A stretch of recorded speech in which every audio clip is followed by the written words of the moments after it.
Hi friends, എല്ലാവർക്കും നമസ്കാരം. Welcome to share market in Malayalam YouTube channel. ഇന്ന് 4 തരം ക്യാൻഡിൽ സ്റ്റിക്കിനെ കുറിച്ച് നമുക്ക് നോക്കാം. ഒന്നാമത്തേത് ഹാമർ, രണ്ടാമത്തേത് ഹാങ്ങിങ് മാൻ, മൂന്നാമത്തേത് ഇൻവേർട്ടഡ് ഹാമർ, നാലാമത്തേത് ഷൂട്ടിംഗ് സ്റ്റാർ. ഹാമർ എന്താണെന്ന് നോക്കാം. ഹാമർ ഒരു ബുള്ളിഷ് ക്യാൻഡിലാണ്. അതായത് ഹാമർ എന്ന ക്യാൻഡിലിൻ്റെ കളറ് എപ്പോഴും ഗ്രീൻ ആയിരിക്കും. ബോഡി ചെറുതായിരിക്കും. നല്ല നീളമുള്ള ലോവർ ഷാഡോ കാണാൻ പറ്റും. താഴേക്കുള്ള അതിൻ്റെ വാല് നല്ല നീളമുള്ളതായിരിക്കും. സാധാരണയായിട്ട് മുകളിൽ ഷാഡോ കാണില്ല. മേ ബി ഒരു ചെറിയ ഷാഡോ ഉണ്ടെങ്കിലും കുഴപ്പമില്ല. സ്പിന്നിങ് ടോപ്പും ആയിട്ട് ഹാമറിനുള്ള വ്യത്യാസം ഇതാണ്. സ്പിന്നിങ് ടോപ്പിൽ നമ്മൾ ഓൾറെഡി ചർച്ച ചെയ്ത് കഴിഞ്ഞു, മുമ്പത്തെ വീഡിയോയിൽ പറഞ്ഞു കഴിഞ്ഞു. സ്പിന്നിങ് ടോപ്പിൽ മുകളിലേക്കും താഴേക്കും ഷാഡോസ് ഉണ്ടാകും. ഓൾമോസ്റ്റ് ഈക്വൽ ഇൻ ലെങ്ത്ത്, ഒരേ നീളമുള്ള ഷാഡോസ് മുകളിലും താഴെ ഉണ്ടാകാം. ബോഡി ചെറുതായിരിക്കും. അത് കൂടാതെ തന്നെ സ്പിന്നിങ് ടോപ്പ് 2 തരമുണ്ട്. ബുള്ളിഷും ഉണ്ട്, അതുപോലെ തന്നെ ബീറിഷും ഉണ്ട്. അതായത് ഗ്രീനും ഉണ്ട്, റെഡും ഉണ്ട്. പക്ഷേ ഹാമർ ഒരിക്കലും റെഡ് വരില്ല. ഹാമർ എല്ലായ്പ്പോഴും ഗ്രീൻ ഇൻ കളറായിരിക്കും. അതിന് റെഡ് കളറുള്ളതുകൊണ്ട് ഓക്കെ, അത് നമ്മൾ ഇത് കഴിഞ്ഞിട്ട് നമുക്ക് നോക്കാം റെഡ് കളറുള്ള ഹാമർ ഏതാണെന്ന്. അപ്പോൾ ഇതിൽ നമ്മൾ ഗ്രീൻ കളറായിരിക്കും എപ്പോഴും ഹാമറിന്, അത് മാറിപ്പോകാതിരിക്കുക. പിന്നെ ഹാമർ ഫോം ചെയ്യുന്നത് ഒരു ഡൗൺ ട്രെൻഡിലായിരിക്കും. ഒരു ഡൗൺ ട്രെൻഡിൽ ആയിരിക്കും ഹാമർ ഫോം ചെയ്യുക. അതായത് ഒരു ബിയറിഷ് ട്രെൻഡ്, സ്റ്റോക്ക് താഴേക്ക് പോകുന്ന അവസ്ഥയിലായിരിക്കും ഹാമർ ഫോം ചെയ്യുക. അതിന് പകരമായിട്ട് ഒരു ബുള്ളിഷ് ട്രെൻഡിൽ ഹാമർ ഫോം ചെയ്ത് കഴിഞ്ഞാൽ അതിനെ നോക്കേണ്ട കാര്യമില്ല, അവോയ്ഡ് ചെയ്തേക്കുക. അത് നമ്മുടെ ഒരു സ്ട്രാറ്റജിക്ക് അനുസരിച്ച് വരില്ല. അതുകൊണ്ട് ഒരു ഡൗൺ ട്രെൻഡിൽ ഹാമർ ഫോം ചെയ്ത് കഴിഞ്ഞാൽ അവനെ നോട്ട് ചെയ്യുക അവിടെ. അങ്ങനെ ഹാമർ ഫോം ചെയ്ത് കഴിഞ്ഞിട്ടുണ്ടെങ്കിൽ നമ്മൾ നോക്കേണ്ട കുറേ കാര്യങ്ങളുണ്ട്. ഒന്ന്, സ്റ്റോക്ക് സപ്പോർട്ടിന് അടുത്താണോ എന്ന് നോക്കുക. സപ്പോർട്ടിന് താഴെയാണ് അല്ലെങ്കിൽ സപ്പോർട്ടിന് അടുത്താണ് ഹാമർ രൂപം കൊള്ളുന്നതെങ്കിൽ ധൈര്യമായിട്ട് അവിടുന്ന് ഒരു ബൈ എടുക്കാം. ഒരു ബൈ, അതായത് ബിയറിഷ് റിവേഴ്സലാണ്, ബിയറിഷ് ട്രെൻഡ് റിവേഴ്സലാണ്. ആ റിവേഴ്സലാണ് നമുക്കിപ്പോൾ മനസ്സിലാകുന്നത് ഹാമർ ഡൗൺ സൈഡിൽ ഫോം ചെയ്താൽ. അപ്പോൾ ഹാമർ ഒരു ബുള്ളിഷ് ട്രെൻഡിൽ ഫോം ചെയ്ത് കഴിഞ്ഞാൽ നോക്കേണ്ട കാര്യമില്ല, മൈൻഡ് ചെയ്യേണ്ട കാര്യമില്ല. പകരം ഹാമർ ഫോം ചെയ്യുന്നത് ഒരു ബിയറിഷ് ട്രെൻഡിൽ സപ്പോർട്ടിന് അടുത്താണെങ്കിൽ തീർച്ചയായിട്ടും അവിടുന്ന് ഒരു ബൈ എൻട്രി എടുക്കാം. അതുപോലെ തന്നെ ഹാമർ ഫോം ചെയ്യുന്ന ഡൗൺ ട്രെൻഡിലാണ്, പക്ഷേ നമുക്ക് സപ്പോർട്ട് ലൈൻ അറിയില്ല, സപ്പോർട്ട് അറിയത്തില്ല, അല്ലെങ്കിൽ സപ്പോർട്ട് ഒരുപാട് താഴെയാണ്. ഒരു സൈഡ് വേസ് മാർക്കറ്റല്ല ഞാൻ ഉദ്ദേശിക്കുന്നത്, ശരിക്കും ഡൗൺ ട്രെൻഡ് തന്നെയാണ്. ഡൗണിലേക്ക് സ്റ്റോക്ക് നന്നായിട്ട് പോയിക്കൊണ്ടിരിക്കുകയാണ്.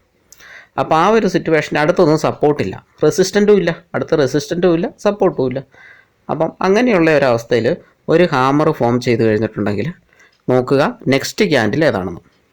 നെക്സ്റ്റ് ക്യാൻഡിൽ ഒരു ബുള്ളിഷ് ക്യാൻഡിലാണെങ്കിൽ, അതായത് ഒരു ഗ്രീൻ ക്യാൻഡിൽ ആണ് എങ്കിൽ ആ ക്യാൻഡിൽ ഫോം ചെയ്ത് കഴിഞ്ഞിട്ട് അവിടെ ഒരു എൻട്രി എടുക്കുക, ബൈ എൻട്രി. സ്റ്റോക്ക് മുകളിലേക്ക് പോകാനുള്ള സാധ്യതയുണ്ട്. എപ്പോഴും ഹാമർ ഒരു ട്രെൻഡ് റിവേഴ്സൽ, അതായത് ബിയറിഷ് ട്രെൻഡ് റിവേഴ്സലാണ് നമുക്ക് കാണിച്ചു തരുന്നത്. അപ്പോൾ ഹാമറിൻ്റെ ഓപ്പൺ പ്രൈസും ക്ലോസിംഗ് പ്രൈസും എല്ലാവർക്കും അറിയായിരിക്കും. ഓപ്പൺ പ്രൈസ് താഴെയും ചെറുതും, ക്ലോസിംഗ് പ്രൈസ് വലുതും ആയിരിക്കും. അത് കൂടാതെ തന്നെ ഈ ഓപ്പൺ പ്രൈസിനെ കഴിഞ്ഞൊക്കെ ഒരുപാട് താഴേക്ക് സ്റ്റോക്ക് പ്രൈസ് പോയിട്ടുണ്ടാകും. പക്ഷേ end of the day open പ്രൈസിന് മുകളിൽ ക്ലോസിംഗ് പ്രൈസ് ആയി ക്ലോസ് ചെയ്യുന്ന ഒരു ക്യാൻഡിലാണ് ഹാമർ. ഇപ്പം നമ്മൾ 2 സിറ്റുവേഷൻസ് നോക്കി. സപ്പോർട്ടിന് അടുത്ത് ഹാമർ ഫോം ചെയ്താലും സപ്പോർട്ട് ഇല്ല, സപ്പോർട്ട് എവിടെയാണെന്ന് നമുക്ക് അറിയത്തില്ല. ആ ഒരു സിറ്റുവേഷനിൽ ഡൗൺ ട്രെൻഡിൽ ഹാമർ ഫോം ചെയ്താലും നമ്മൾ എന്താണ് ചെയ്യേണ്ടതെന്ന് നോക്കി. ഇനി സൈഡ് വേസ് മാർക്കറ്റിലാണ് ഒരു സ്റ്റോക്ക് കുറച്ച് മുകളിലേക്ക് പോകും, താഴേക്ക് വരുന്നു, മുകളിലേക്ക് ഒന്ന് താഴേക്ക് വരുന്നു, അങ്ങനെ ഒരു സിറ്റുവേഷനിൽ ഹാമർ ഫോം ചെയ്ത് കഴിഞ്ഞാൽ അവനെ ഒഴിവാക്കുക. വേണമെങ്കിൽ ആ സ്റ്റോക്ക് ഒഴിവാക്കിയേക്കുക, അതിൽ ട്രേഡ് എടുക്കണ്ട എന്ന് വെക്കുക. അപ്പം ഇത്രയും ക്ലിയർ ആയിട്ട് മനസ്സിലായെന്ന് തോന്നുന്നു. അത് മെയിൻ പോയിൻ്റ് ഒന്നും കൂടെയും പറയാം. സപ്പോർട്ടിൽ ഹാമർ ഫോം ചെയ്ത് കഴിഞ്ഞിട്ടുണ്ടെങ്കിൽ ഹാമർ ഫോം ചെയ്ത ഉടനെ തന്നെ നമുക്കൊരു ബൈ എൻട്രി എടുക്കാം. അതുപോലെ തന്നെ സപ്പോർട്ടിലല്ല ഹാമർ ഫോം ചെയ്യുന്നത്, പക്ഷേ സ്റ്റോക്ക് ഡൗൺ ട്രെൻഡാണ്, സപ്പോർട്ട് എവിടെയാണെന്ന് നമുക്ക് അറിയത്തില്ല. ആ ഒരു സിറ്റുവേഷനിൽ ഹാമർ ഫോം ചെയ്ത് കഴിഞ്ഞാൽ നെക്സ്റ്റ് ക്യാൻഡിൽ ഏതാണെന്ന് നോക്കുക. നെക്സ്റ്റ് ക്യാൻഡിൽ ഒരു ബുള്ളിഷ് ക്യാൻഡിലാണെങ്കിൽ അവിടെ ഒരു ബൈ എടുക്കാം. ബുള്ളിഷ് ക്യാൻഡിൽ ഫോം ചെയ്ത് കഴിഞ്ഞ ഉടനെ ബൈ എടുക്കാം. ബിയറിഷ് ക്യാൻഡിലാണെങ്കിൽ അത് വിട്ടേക്കുക. കാരണം സ്റ്റോക്ക് വീണ്ടും താഴേക്ക് പോകാനുള്ള സാധ്യതയുണ്ട്. അപ്പോൾ ഇത്രയേ ഉള്ളൂ ഹാമറിനെ പറ്റിയിട്ട്. ഇനി അടുത്ത് നമുക്ക് ഹാങ്ങിങ് മാൻ എന്താണെന്ന് നോക്കാം. ഹാങ്ങിങ് മാന് ഹാമർ പോലെ തന്നെയാണ്, ഒറ്റ വ്യത്യാസമുള്ളൂ. ഹാങ്ങിങ് മാന് ഒരു ബിയറിഷ് ക്യാൻഡിലാണ്, അതായത് റെഡിഷ് ക്യാൻഡിലാണ്, റെഡ് കളറായിരിക്കും ബോഡിക്ക്. ഹാമർ പോലെ തന്നെ ഓപ്പൺ ചെയ്യുന്ന പ്രൈസും ക്ലോസിങ് പ്രൈസും തമ്മിൽ വ്യത്യാസമുണ്ട്.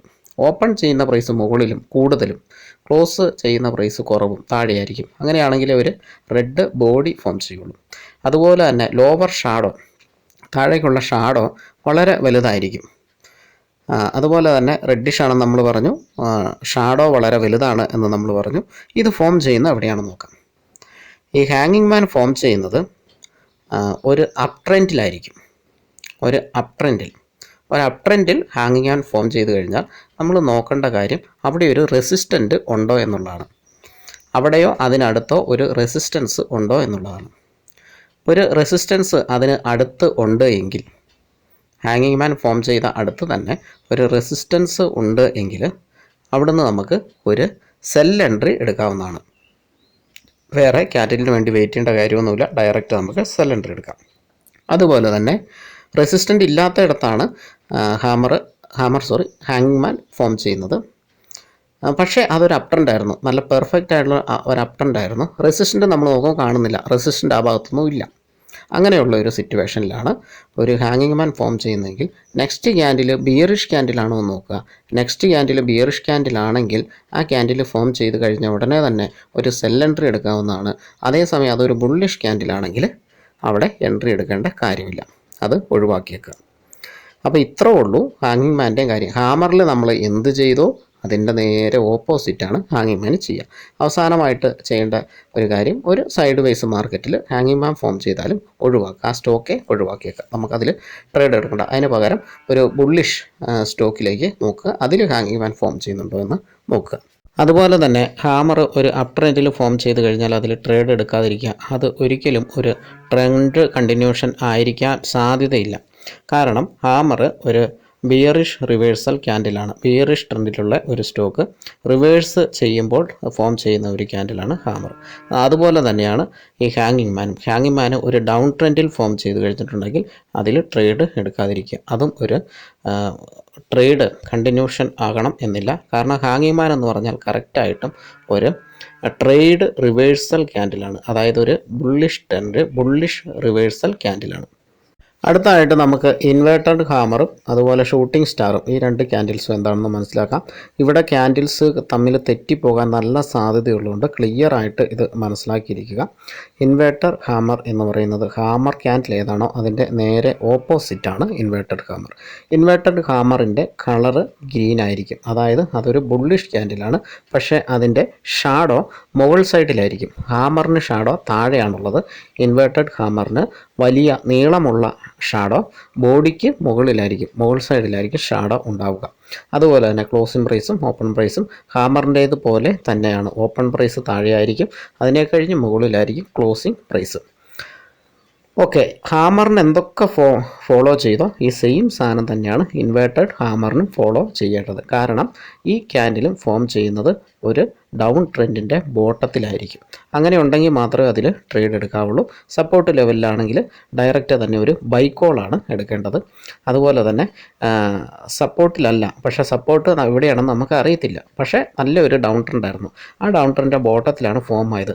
ഇത്രയൊക്കെ കണ്ടീഷൻ ഒത്തു വരികയാണെങ്കിൽ നെക്സ്റ്റ് ക്യാൻഡിൽ ഏതാണെന്ന് നോക്കുക. നെക്സ്റ്റ് ക്യാൻഡിൽ ബുള്ളിഷ് ആണെങ്കിൽ അവിടെ ഒരു ബൈ ട്രേഡ് എടുക്കുക, അല്ലെങ്കിൽ ഒഴിവാക്കുക. അതുപോലെ തന്നെ നമുക്ക് ഇൻവേർട്ടഡ് ഹാമർ ഒരു റെസിസ്റ്റൻ്റ് സൈഡിലൊക്കെ ഫോം ചെയ്ത് കഴിഞ്ഞിട്ടുണ്ടെങ്കിൽ തീർച്ചയായിട്ടും അത് ഒഴിവാക്കുക, അവിടെ ട്രേഡൊന്നും എടുക്കാതിരിക്കുക. ഇനി അതുപോലെ തന്നെ ഷൂട്ടിംഗ് സ്റ്റാർ നമ്മൾ ഹാമർ രണ്ട് നമ്മൾ കണ്ടു കഴിഞ്ഞു. ഹാങ്ങിങ് മാനും കണ്ടു കഴിഞ്ഞു. ഹാങ്ങിങ് മാൻ്റെ നേരെ ഓപ്പോസിറ്റ് സാധനമാണ് ഷൂട്ടിംഗ് സ്റ്റാർ. ഓപ്പോസിറ്റ് എന്ന് പറയുമ്പോൾ ആ ടെയിലിൽ മാത്രമാണ് ഓപ്പോസിറ്റ് വരുന്നത്, കളറിൽ ഓപ്പോസിറ്റ് വരുന്നില്ല. ഈ ഷൂട്ടിംഗ് സ്റ്റാർ ഹാങ്ങിങ് മാനെ പോലെ തന്നെ ഒരു റെഡിഷ് ക്യാൻഡിലാണ്. ഓപ്പൺ പ്രൈസ് ക്ലോസിംഗ് പ്രൈസിൻ്റെ മുകളിൽ ആയിരിക്കും, അതായത് ക്ലോസിംഗ് പ്രൈസ് താഴെയായിരിക്കും. അങ്ങനെയാണെങ്കിൽ ഒരു റെഡിഷ് ക്യാൻഡിൽ ഫോം ചെയ്യുന്നത്. പക്ഷേ ഇതിൽ ടെയില്, അതായത് ഇതിൻ്റെ ഷാഡോ മുകളിൽ തന്നെയായിരിക്കും. ഷാഡോ എപ്പോഴും നമ്മൾ ഈ ഈ ഇൻവേർട്ടഡ് ഹാമറിൽ എവിടെയാണോ ഷാഡോ അതേപോലെ തന്നെ ആയിരിക്കും ഈ ഷൂട്ടിംഗ് സ്റ്റാറിൽ ഷാഡോ ഉണ്ടാകുക. അപ്പോൾ ഷാഡോ മുകളിലാണ്, ബോഡിക്ക് മുകളിലാണ്. ബോഡി ഒരു റെഡ് കളർ ബോഡിയാണ്. കാരണം അത് ഗ്രീൻ കളറായി കഴിഞ്ഞിട്ടുണ്ടെങ്കിൽ അത് ഇൻവേർട്ടഡ് ഹാമറായി. അതായത് ഇൻവേർട്ടഡ് ഹാമർ എന്തോ അത് തന്നെ ആണ് ഈ ഷൂട്ടിംഗ് സ്റ്റാർ എന്ന് പറയുന്നത്. പക്ഷേ കളർ റെഡ് ആയിരിക്കും എന്ന് മാത്രം. ഇനി ഇപ്പം നിങ്ങൾക്ക് മനസ്സിലായി കാണും ഇത് എവിടെയാണ് ഫോം ചെയ്യുന്നത്. ഇത് ഫോം ചെയ്യുന്നത് ഒരു അപ് ട്രെൻഡ് ഉള്ള ഒരു സ്റ്റോക്കിൻ്റെ ഏറ്റവും മുകളിലായിട്ട് ഫോം ചെയ്യുന്ന ഒരു ക്യാൻഡിലാണ് ഈ ഷൂട്ടിംഗ് സ്റ്റാർ എന്ന് പറയുന്ന ക്യാൻഡിൽ. അതുപോലെ തന്നെ റെസിസ്റ്റൻ്റ് ലൈനിന് അടുത്താണ് ഷൂട്ടിംഗ് സ്റ്റാർ ഫോം ചെയ്യുന്നതെങ്കിൽ ഓക്കെ, ഒന്നും നോക്കാനില്ല, അവിടുന്ന് നമുക്കൊരു സെൽ എൻട്രി എടുക്കാം. റെസിസ്റ്റൻ്റ് ഇല്ല, പക്ഷേ അപ് ട്രെൻഡാണ്, കണ്ടിന്യൂസ് മുകളിലേക്ക് പോയിക്കൊണ്ടിരിക്കുക. അപ് ട്രെൻഡിൻ്റെ മുകളിൽ തന്നെ ഈ ഒരു ഷൂട്ടിംഗ് സ്റ്റാർ ഫോമായി. അവിടെ റെസിസ്റ്റൻ്റ് ഒന്നും കാണാനും ഇല്ല എങ്കിൽ ഓക്കെ, നെക്സ്റ്റ് ക്യാൻഡിൽ ഒരു ബിയറിഷ് ക്യാൻഡിലാണോ നോക്കുക. ബിയറിഷ് ക്യാൻഡിലാണെങ്കിൽ ഒരു സെൽ എൻട്രി എടുക്കുക. ബിയറിഷ് ക്യാൻഡിൽ അല്ല എങ്കിൽ അത് വിട്ട് കളയുക. അപ്പോൾ ആ സപ്പോർട്ട് ലെവലിൽ ഒരു ഷൂട്ടിംഗ് സ്റ്റാർ ഫോം ചെയ്ത് കഴിഞ്ഞാൽ ഒന്നും ചെയ്യേണ്ടതില്ല, ഒരു ട്രേഡും എടുക്കേണ്ടതില്ല. കാരണം ഈ അപ് ട്രെൻഡിൻ്റെ മുകളിൽ ട്രെൻഡ് റിവേഴ്സൽ ആയിട്ട് ഫോം ചെയ്യുന്ന ക്യാൻഡിലാണ് ഈ പറഞ്ഞ 4 ക്യാൻഡിൽസും. അപ്പം അതാത് സ്ഥലങ്ങളിൽ മാത്രമേ ഇതിൽ എൻട്രി എടുക്കാവുള്ളൂ. അതുപോലെ തന്നെ സൈഡ് വൈസ് മാർക്കറ്റിൽ ഈ പറയുന്ന ക്യാൻഡിൽ ഏത് വന്നാലും ഒരു എൻട്രിയും എടുക്കാതിരിക്കുക. ഹായ് ഫ്രണ്ട്സ്, ഇതിൽ വ്യത്യാസം വരുന്നത് എന്താണെന്ന് വെച്ചാൽ ഇത് മാറിപ്പോകാനുള്ള സാധ്യത വളരെ കൂടുതലാണ്. അപ്പോൾ തറവായിട്ട് തന്നെ ഈ കാര്യങ്ങളൊക്കെ മനസ്സിലാക്കുക. നമുക്ക് അടുത്ത വീഡിയോയിൽ കാണുന്നത് വരെ എല്ലാവർക്കും നമസ്കാരം. Thank you for watching.